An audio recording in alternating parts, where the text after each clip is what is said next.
Belum di-record dan.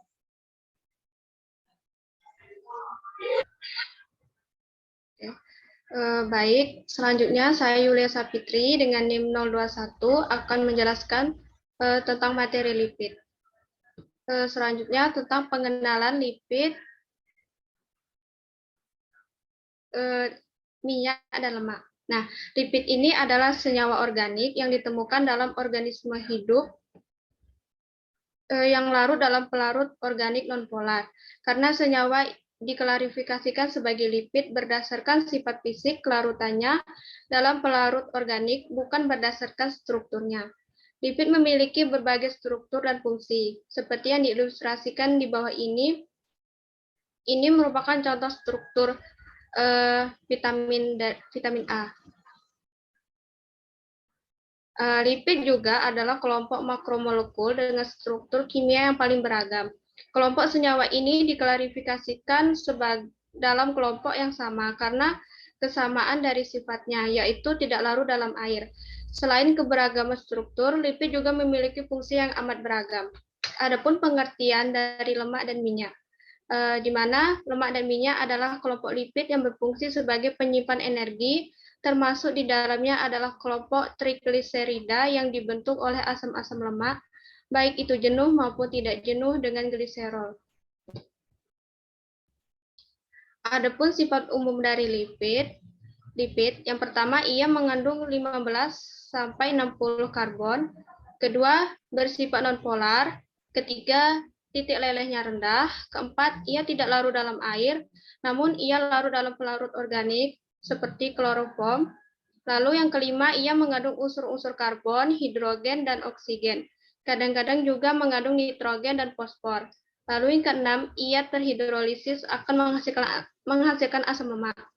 Lalu yang ketujuh, ia berperan dalam metabolisme tumbuhan dan hewan.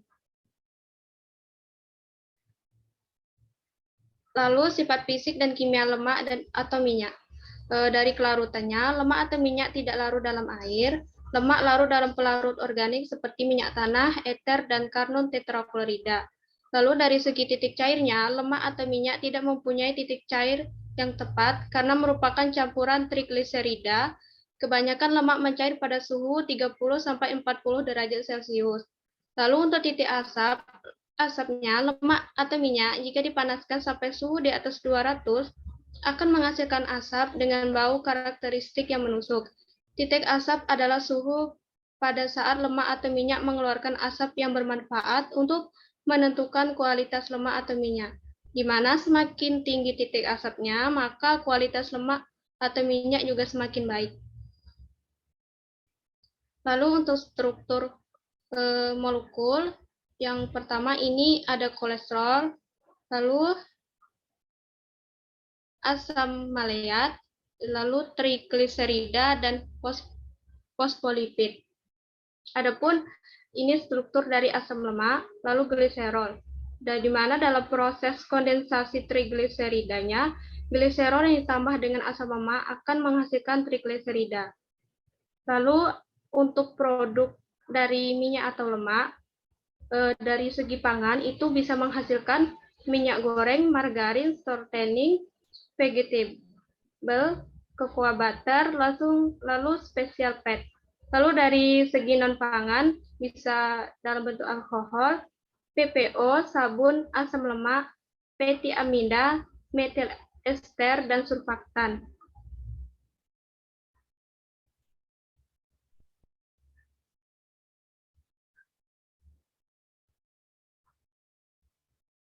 Lalu adapun reaksi-reaksi lipid, minyak, dan asam lemak. Yang pertama ada reaksi pembentukan atau disebut dengan hidrolisis. Adalah dua reaksi yang saling berkebalikan, di mana reaksi kimianya adalah sebagai berikut. Untuk pembentukan lemak atau esterifikasi, asam lemak ditambah gliserol akan menghasilkan lemak dan air. Lalu untuk reaksi hidrolisis lemak ditambah air dengan oksidator H+, yang menghasilkan asam lemak dan gliserol. Lalu ini sebagai contoh dari proses dari hidrolisis sebelumnya. Lalu yang kedua, reaksi saponifikasi atau penyambunan.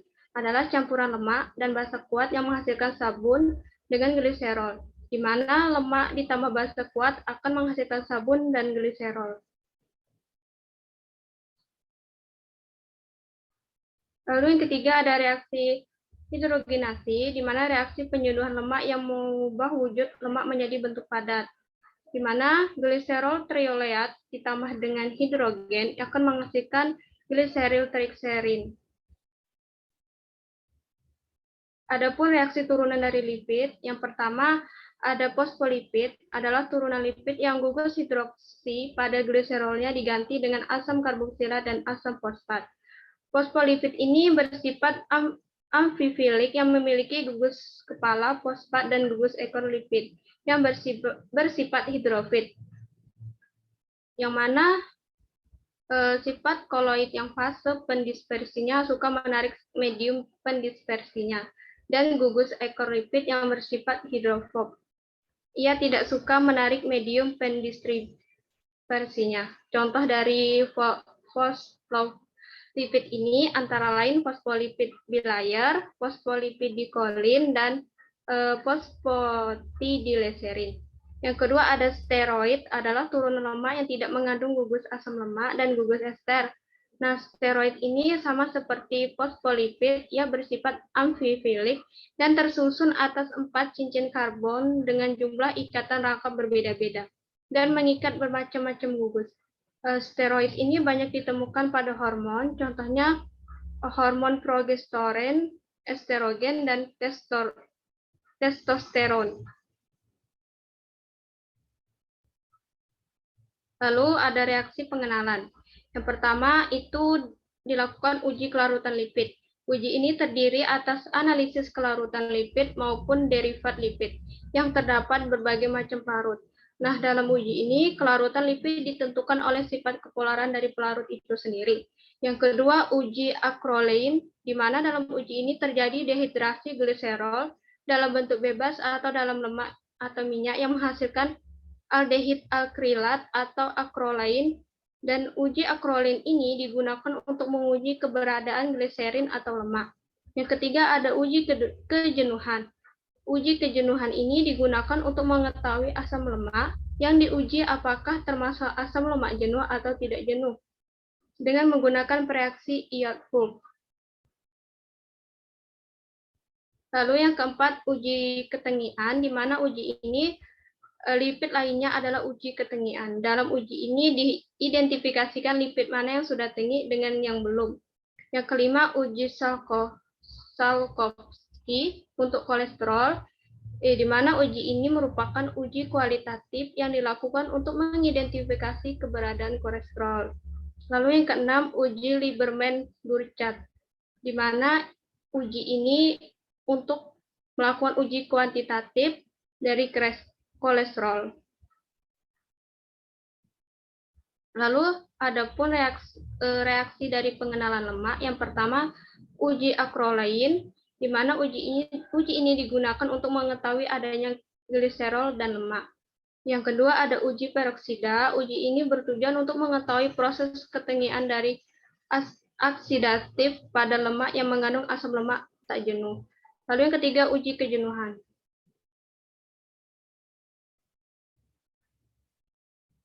Lalu adapun percobaan isolasi dan analisis lemak, minyak, serta asam lemak. Yang pertama ada metode ekstraksi Soklet, di mana metode ini merupakan metode analisis kadar lemak secara langsung dengan cara mengekstrak lemak dari bahan pangan dengan pelarut organik seperti heksan, petroleum, eter, dan dietil eter.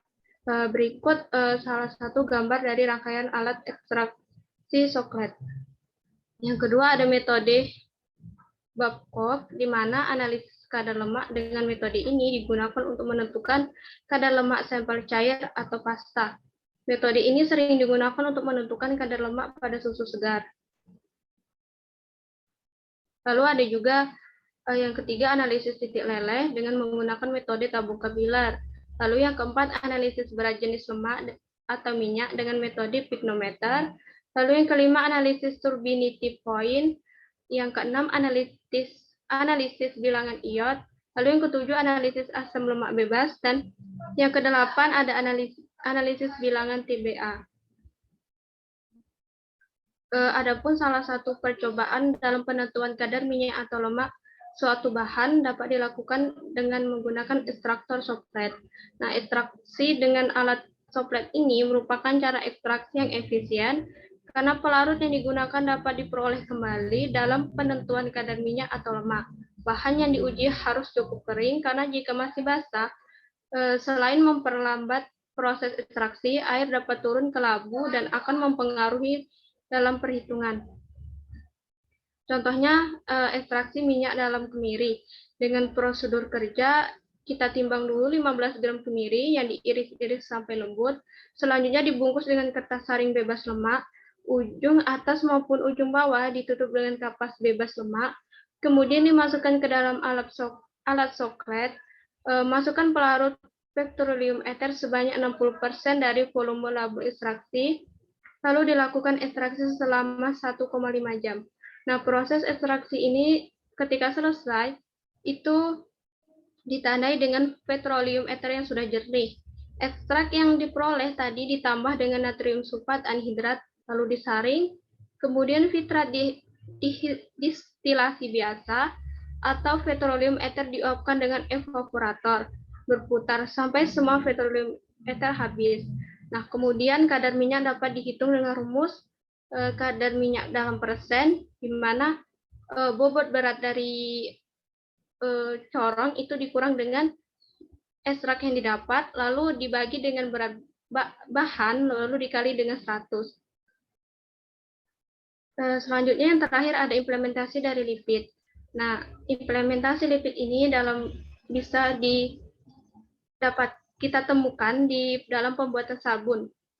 Nah, sabun ini dapat dibuat dalam reaksi antara lemak atau minyak dengan menggunakan KOH atau NaOH. Sabun yang mengandung logam NH disebut sabun keras, bereaksi dengan keras terhadap kulit dan sering disebut sabun cuci. Sedangkan sabun yang mengandung logam K disebut dengan sabun lunak dalam kehidupan sehari-hari yang sering kita kenalkan sebagai sabun mandi. Baik, sekian presentasi dari saya. Selanjutnya saya kembalikan ke moderator. Baik, terima kasih untuk yang selanjutnya itu